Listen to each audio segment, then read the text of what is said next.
Buenos días, mi nombre es Mark Foba, soy responsable de trading de equity en el continente americano para el grupo BBVA.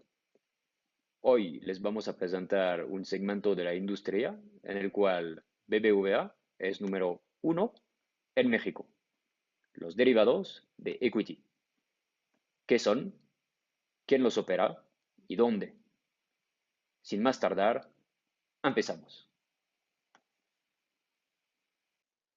En una primera parte veremos los mercados de equity, empezando por el mercado de cash equity y luego los derivados de equity. Y en una segunda parte intentaremos contestar a sus preguntas y dudas. Antes de hablar del mercado de cash equity, quería hacer una breve introducción y explicar qué es un derivado de equity y por qué el mercado de cash es tan importante para el mercado de derivados. Un derivado es un contrato entre dos o más entidades y su valor depende del desempeño o del precio de un activo subyacente. En el mundo de equity, el activo subyacente puede ser acciones, canasta de acciones, índices o ETFs, etc. Como un derivado pues deriva su valor de un activo subyacente, es importante conocer el mercado de esos activos subyacentes. El mercado de cash es un mercado gigantesco, em, de valor, de capitalización en torno a 105 trillones de dólares, eh, si consideramos todas las bolsas del mundo. La mayor parte está cotizado en Estados Unidos, en el NYSE y Nasdaq. Estos dos mercados representan casi la mitad de la capitalización bursátil de todas las emisoras del mundo, el 46%. Son 48 trillones de dólares que cotizan en estas dos bolsas. En comparación, México, lo que cotiza en la Bolsa de México, está en torno a 0.5 trillones de dólares. Vimos que los derivados derivan su valor de acciones o índices. Bueno, en estos mercados de cash equity son 45.000 acciones que cotizan y se estima que hoy en día tenemos en torno a 70 veces más índices que de acciones que cotizan. Hablamos de un mundo de 3 millones de índices. Y el índice más famoso o más utilizado en los derivados de equity es el S&P 500, 30 trillones de market cap, 60% del total de las bolsas US y hoy en día tiene una particularidad interesante que no habíamos visto en 40 años, que es la concentración en 5 nombres que pesan lo más en todo el índice de 500 nombres. Esos 5 nombres representan 21% del market cap total del índice, 7 trillones de dólares. Y este tipo de concentración no lo habíamos visto ni en la burbuja del dot-com de 2000.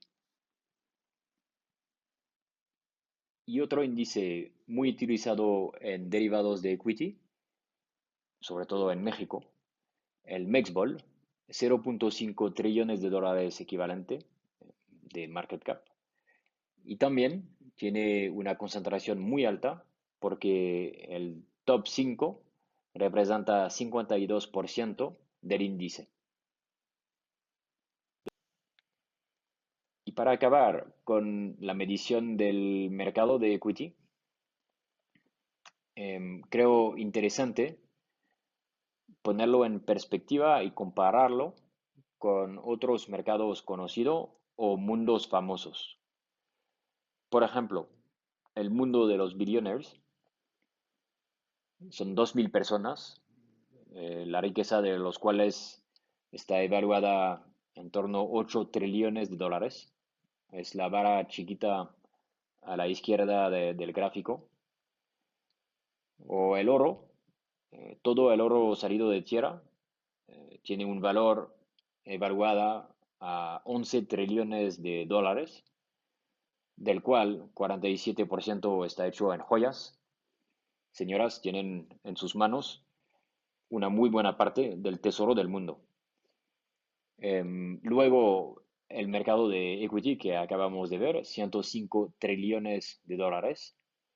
Es la vara azul en el centro de la pantalla. Se compara con la deuda global, deuda compuesta de deuda de gobiernos, corporativos, privados, bancos.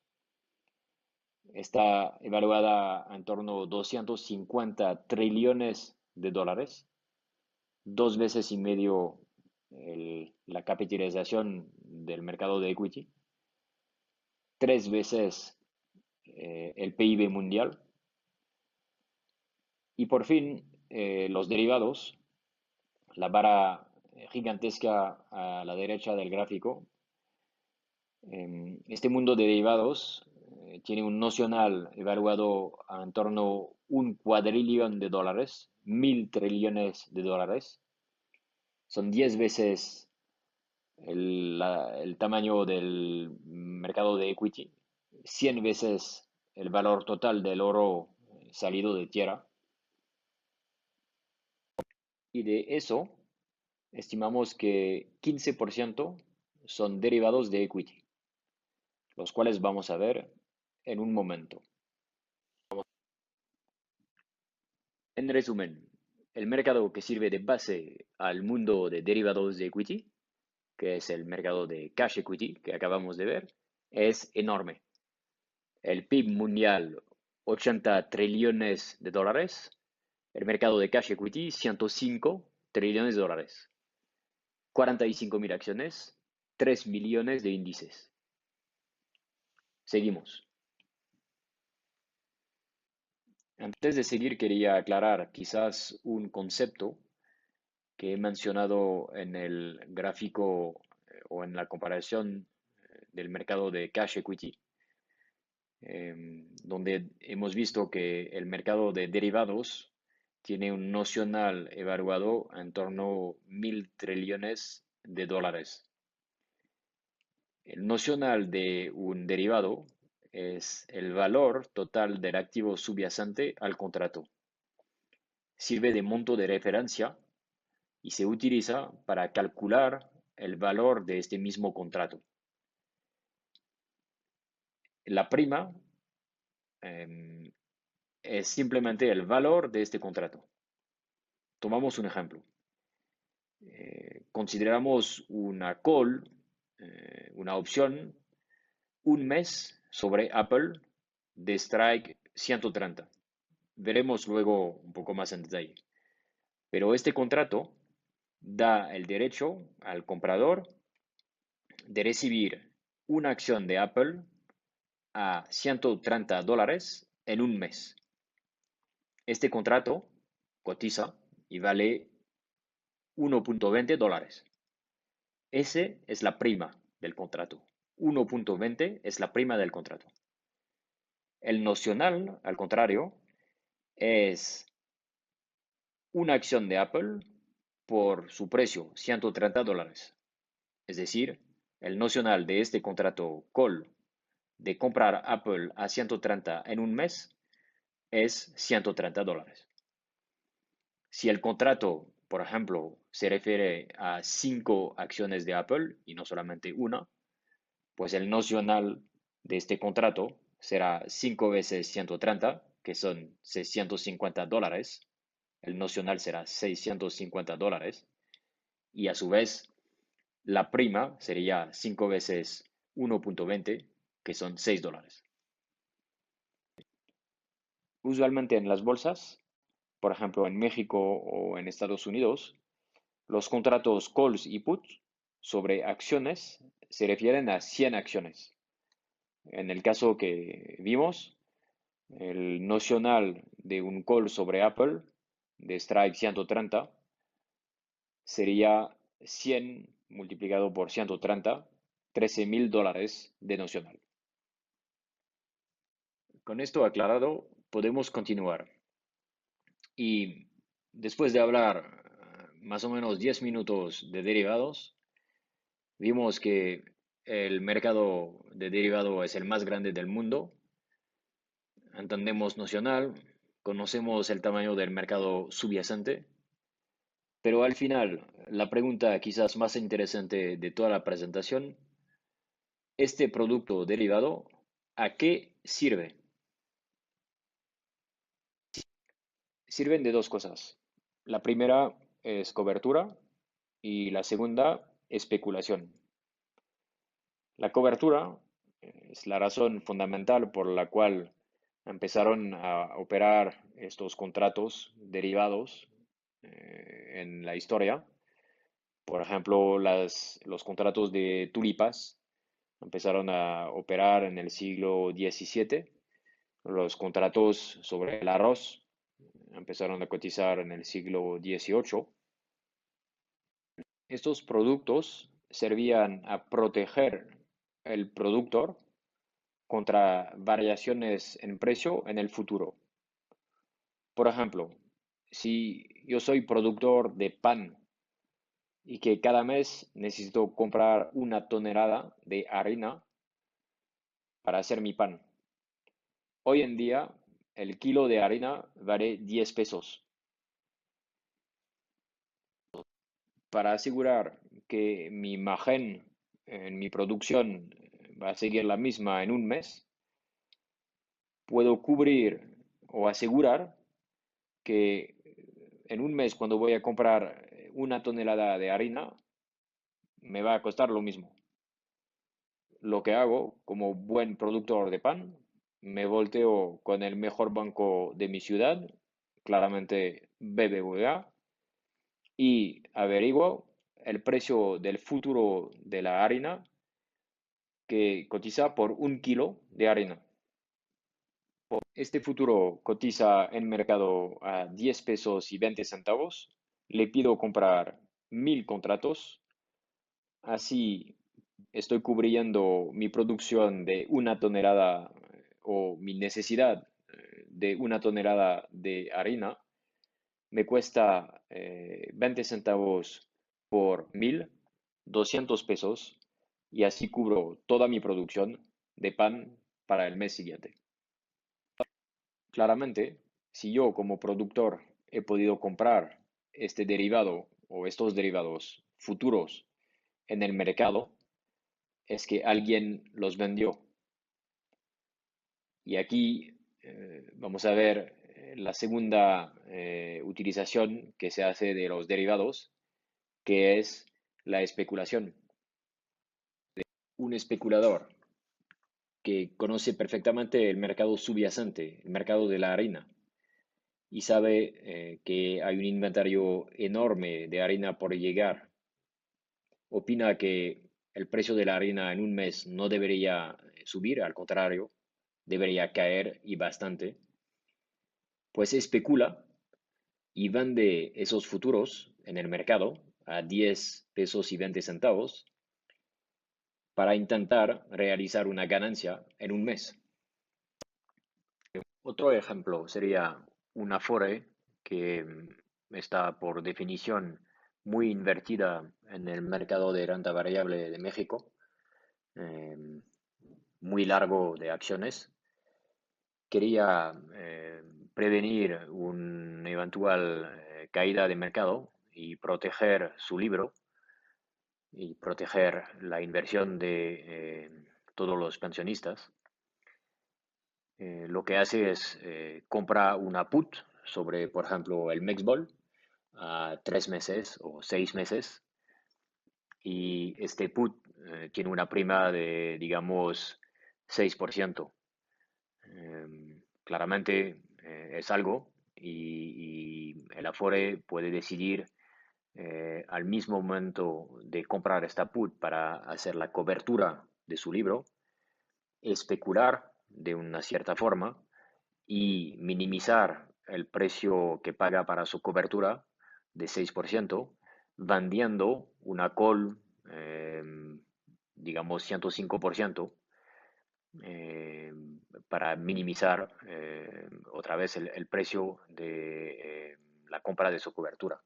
Vendiendo esta call que vale, por ejemplo, 5% o hasta 6%, puede entrar en una estrategia de cobertura y especulación al mismo momento, pagando cero prima y asegurando que en un evento de caída el libro no sufre por tener la protección de la put, y así apostando que el mercado no sube tampoco para no perder en su venta de call. Estos dos ejemplos son quizás los dos casos más sencillos de uso de los derivados hoy en día. Hay obviamente casos mucho más complejos y los bancos intentan responder a la demanda de los clientes con ideas de inversión o necesidad de cobertura cada vez más complejas. Pero creo que esos dos ejemplos dan una muy buena idea, o contestan de muy buena forma a la pregunta ¿a qué sirven los derivados? Sirven mediante el pago de una prima muy reducida, muy inferior al precio del subyacente.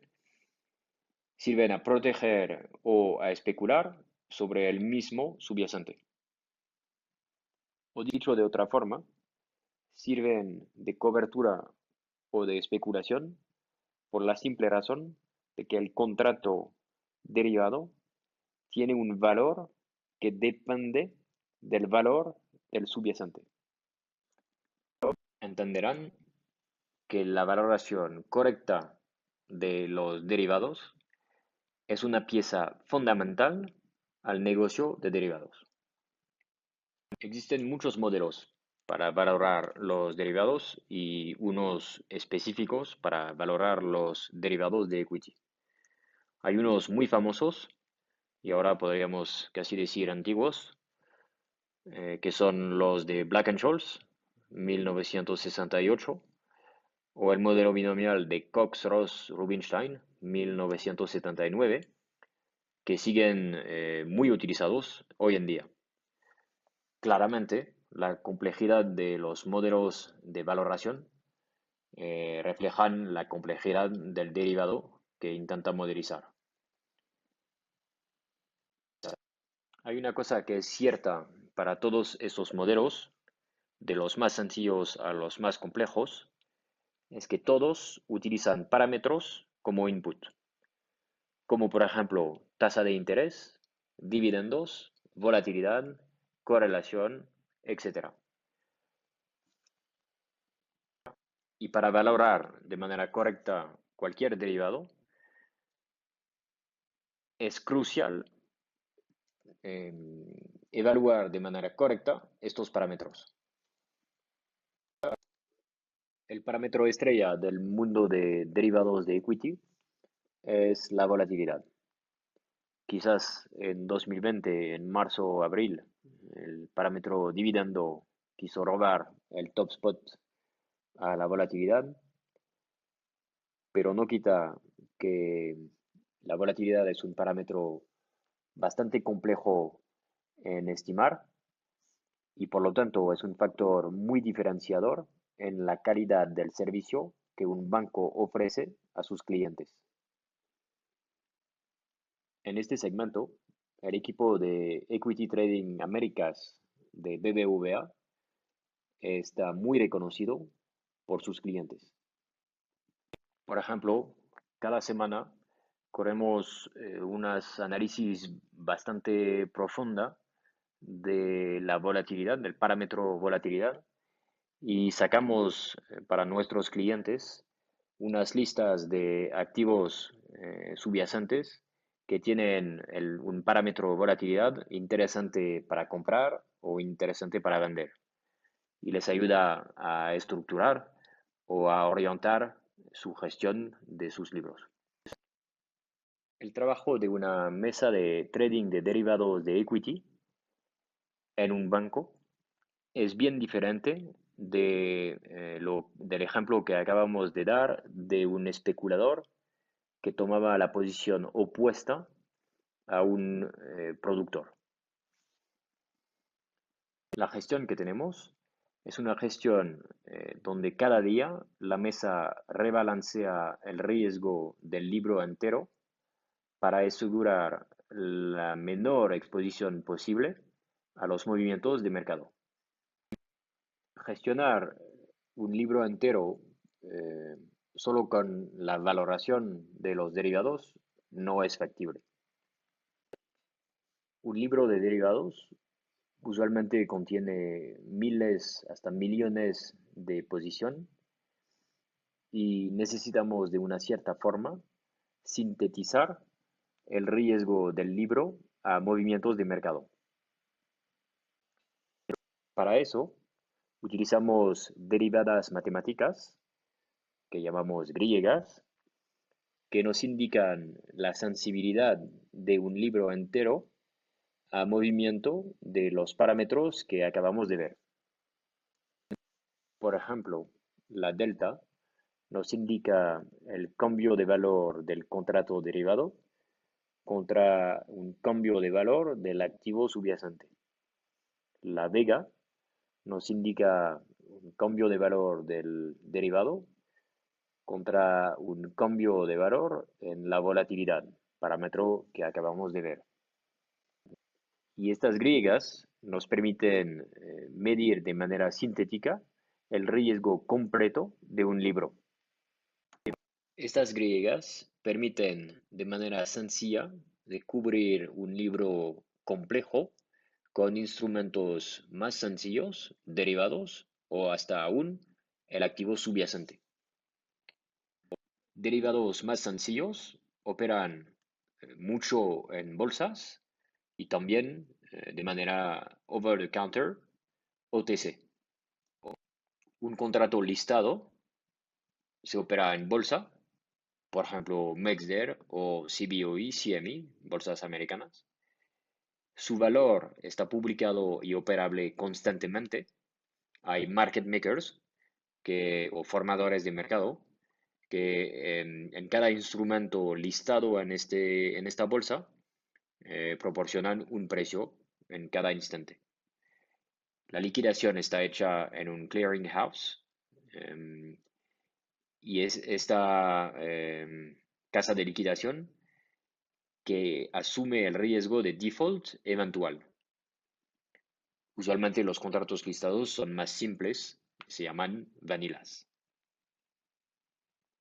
Al contrario, un contrato OTC no opera en bolsa, sino entre dos entidades financieras directamente.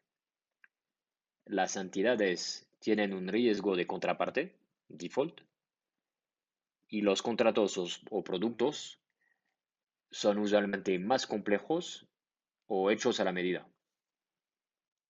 A nivel mundial, se estima que solamente entre 15 y 20% del volumen total se opera en bolsas. Pero desde 2008, los reguladores a nivel mundial y sobre todo en Estados Unidos empujan a que la mayoría de los derivados operen en cámaras para justamente evitar el efecto cascada de default que hemos visto en 2008. De la misma forma que hemos medido el mercado subyacente a los derivados, que es el mercado equity, hemos hecho una lista de las bolsas que operan lo más derivados de equity en el mundo. Se operan 35 billones de contratos o de derivados de equity al año. La bolsa que opera lo más es la bolsa de India, NSE, y luego hay las bolsas americanas, CME, CBOE, Nasdaq, también Brasil y el Eurex en Europa. Solamente comentar que aunque la bolsa de India opera en torno a 6 billones de contratos al año, arriba del CME, que opera 5 billones de derivados de equity al año. La bolsa de India solamente genera el 2% del revenue total. Es decir, que en India se operan muchísimos contratos de nocional bajo. La bolsa de India, efectivamente, orienta mucho su flujo hacia clientes retail. Por la gran mayoría, los productos que operan en bolsas son futuros, por la gran mayoría, calls y puts. Del lado OTC, también se operan mucho calls, puts, forward, que son el equivalente OTC de los tres productos listados mencionados, pero también y sobre todo productos estructurados y swap, equity swap, VAR swap, div swap, etc. La lista de productos en el mundo OTC es muy grande y como lo vimos hace poco, estos productos son a veces hechos a la medida eh, para contestar a la demanda de los clientes de cobertura o de especulación. No podría acabar esta presentación sin mencionar el producto estructurado lo más operado en el mundo desde una decena, que es el Autocall o Phoenix. El Autocall Phoenix es un producto cancelable donde el cliente va a recibir de manera trimestral, usualmente, o puede ser mensual o anual, pero va a recibir un cupón predeterminado, fijo, siempre y cuando el activo subyacente no supera de un nivel predeterminado. Si el activo subyacente supera este nivel, el cliente recibe un último cupón calculado de diferentes formas en función de las especificaciones del producto y el producto cancela. Si el activo se queda abajo de este nivel barrera, el producto sigue vivo y cada trimestre el cliente va a recibir su cupón. Y además de eso, el cliente está corto una put a vencimiento. En el mundo, 80% de los productos estructurados de equity emitidos son cancelables, del tipo Autocall Phoenix que acabamos de ver. Y los productos cancelables operan por en torno a $1 trillón de nocional al año. Nada más recuerdo, por ejemplo, que el NYSE opera 150 trillones de dólares al año. En México se emite.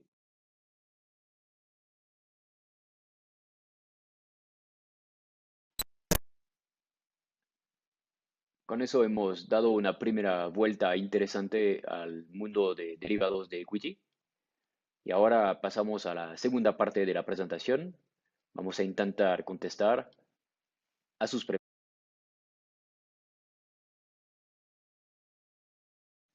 Primera pregunta. ¿Qué riesgo o beneficio implica vender una opción antes o cerca del vencimiento? Para contestar, vamos a dar un paso por atrás.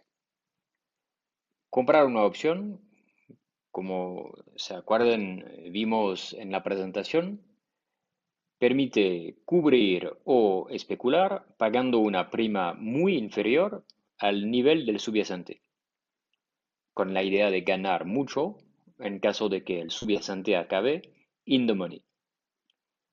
Lo más largo es el plazo del derivado, lo más alto es la prima. Es lo que llamamos el time value o prima de incertidumbre. Este time value converge a cero el día de vencimiento.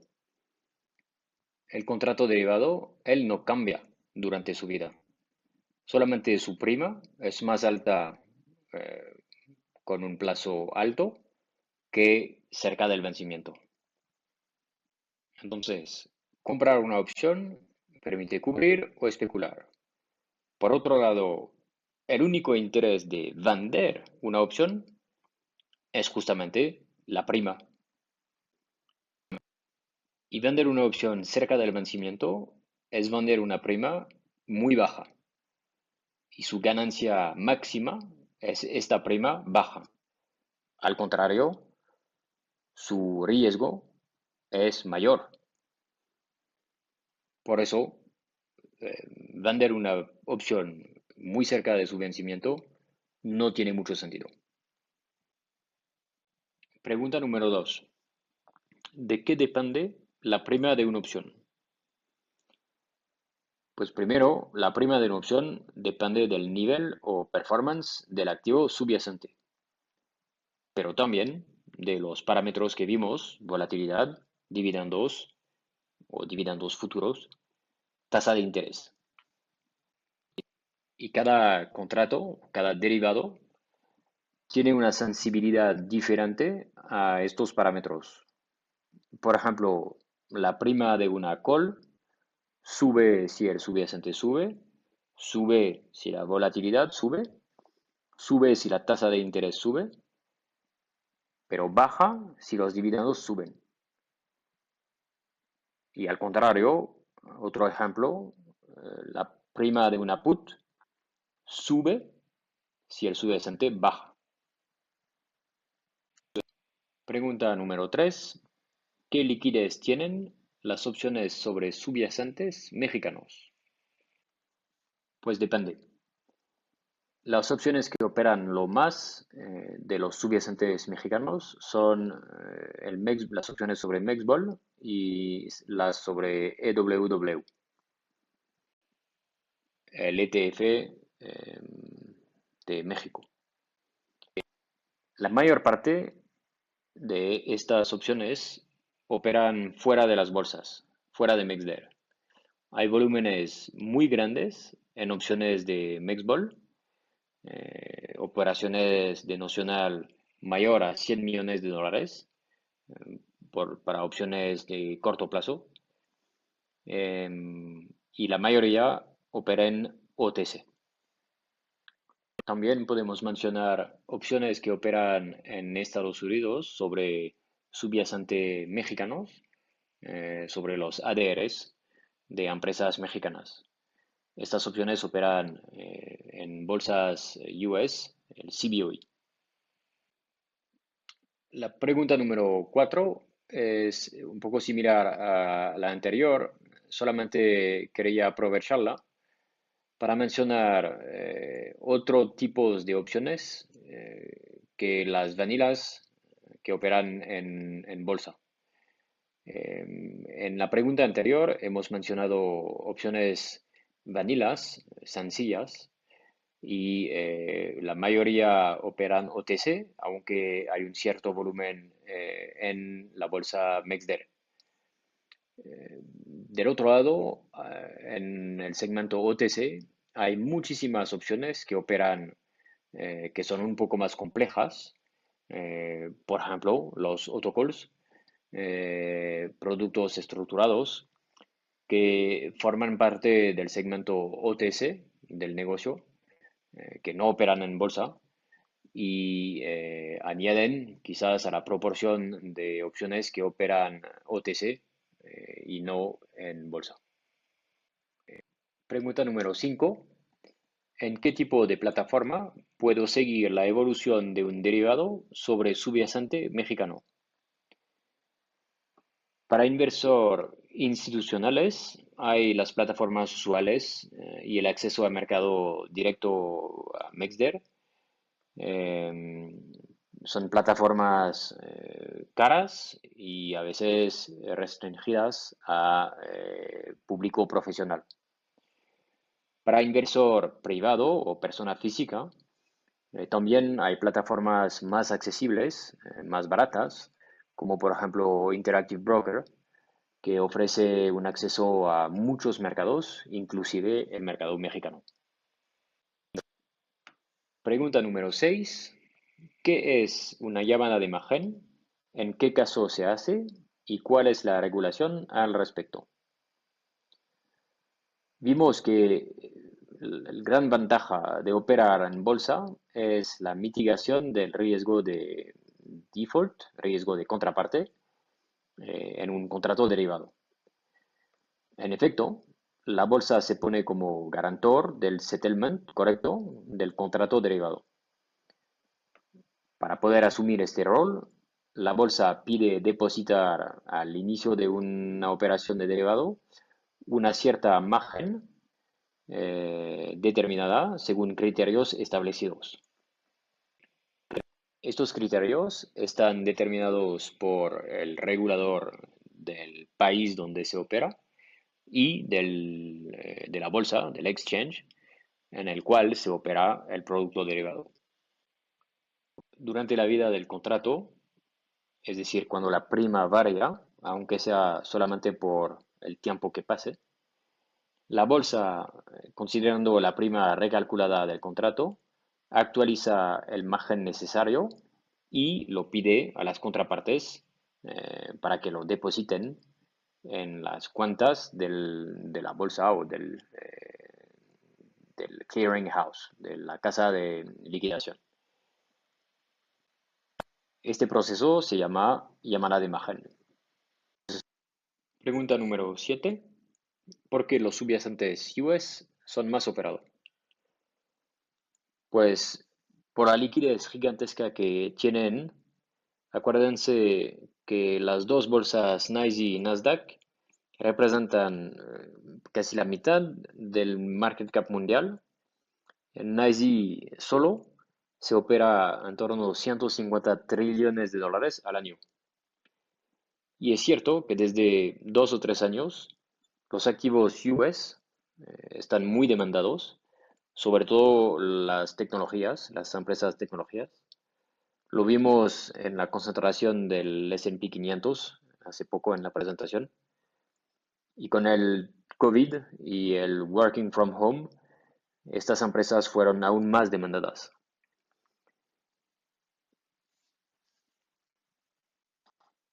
Y este apetito es válido que sea del lado equity cash como de derivados. Las bolsas de derivados en Estados Unidos vieron un incremento brutal en volumen y particularmente es muy notable por parte de los inversionistas retail o personas físicas. Pregunta número 8. ¿Qué es el VIX y a qué sirve? El VIX es un índice que mide la volatilidad a 30 días, corto plazo, del S&P 500. Para calcularlo, se toma un promedio de volatilidad implícita de diferentes strikes y diferentes plazos cortos de opciones vanilla de S&P 500.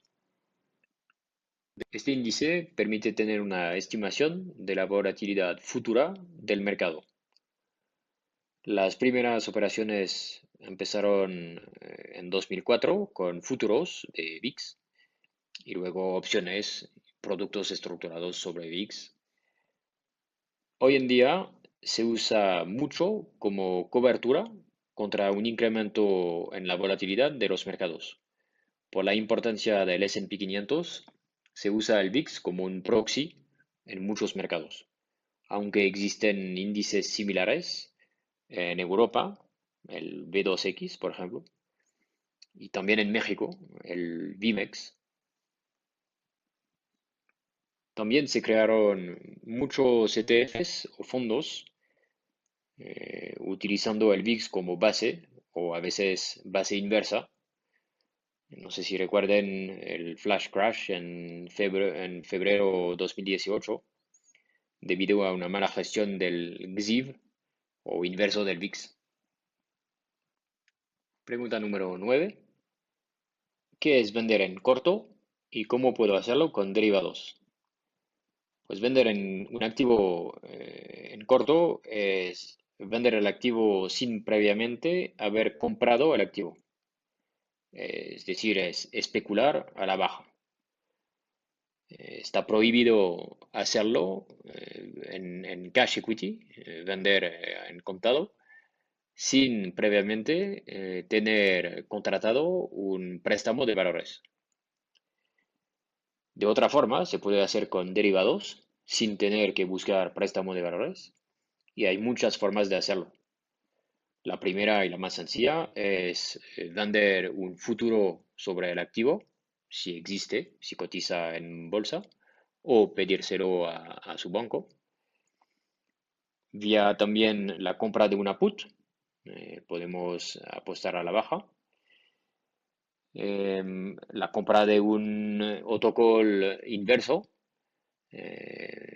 que permite recibir un cupón siempre y cuando el activo está abajo de un nivel, al lugar del autocall regular donde apuesta más a la alza. Y también hay como el XIF que acabamos de ver, la compra de un ETF que apuesta a la baja del activo en cuestión, siempre y cuando existe. Pregunta número 10. Hay derivados sobre activos del SIC en México. En bolsa no hay activos o no hay derivados cuyo subyacente es un activo del SIC, pero de forma OTC se operan muchísimo derivados cuyo subyacente son activos del SIC, de las opciones más vanilas a productos estructurados mucho más complejos. Aprovecho para mencionar que hoy en día en México no se pueden operar derivados sobre canasta de activos del SIC. Pregunta número 11. ¿Qué libros nos recomiendas para estudiar derivados? Pues aquí la lista puede ser casi infinita, pero a mí me gustaron tres libros que recomiendo mucho. El primero, para entender bien y considerar el mercado de opciones, sobre todo vanilas, como debe de ser, es el libro de Nathan Berg, que se llama Option Pricing and Volatility. Es muy bueno. El segundo, que es la Biblia de cualquier operador de derivados en el mundo, es el John Hill, Option Futures and Other Derivatives. También es excelente. Y un libro que no tiene que ver mucho con técnicas o valuación de derivados, pero más bien de historia, que a mí me gustó mucho. Es el libro de Ed Thorpe, que se llama A Man for All Markets. Y última pregunta, número 12. ¿Qué sería un catalizador a más volumen operado en MexDer? Es un poco la pregunta a $10,000, pero yo diría que eh, veo dos temas en México que podríamos mejorar. La primera es intentar abrir más canales hacia clientes retail, un poco como lo hicieron en India, donde el volumen operado en derivados al año está cerca de 6 billones de contratos. Em, Eso permitiría incrementar el volumen, em, ofreciendo no solamente canales, pero plataformas para poder operar, quizás un poco en el estilo de Interactive Broker. Y la otra, el otro tema que veo que podría ayudar es quizás como en México el mercado de préstamo de valores es no existente o muy poco utilizable o líquido. Favorecer los derivados para poder justamente vender en corto cuando se necesita, utilizando futuros o opciones en todos los nombres del Mexbol. Creo que ayudaría bastante el volumen operado en MexDer.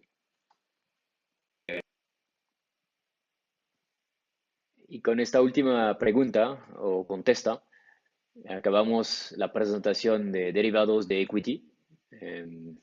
Después de un año muy complicado, les deseo mucha salud y como se acerca el fin de año, les deseo muy buenas vacaciones y feliz Navidad. Hasta luego.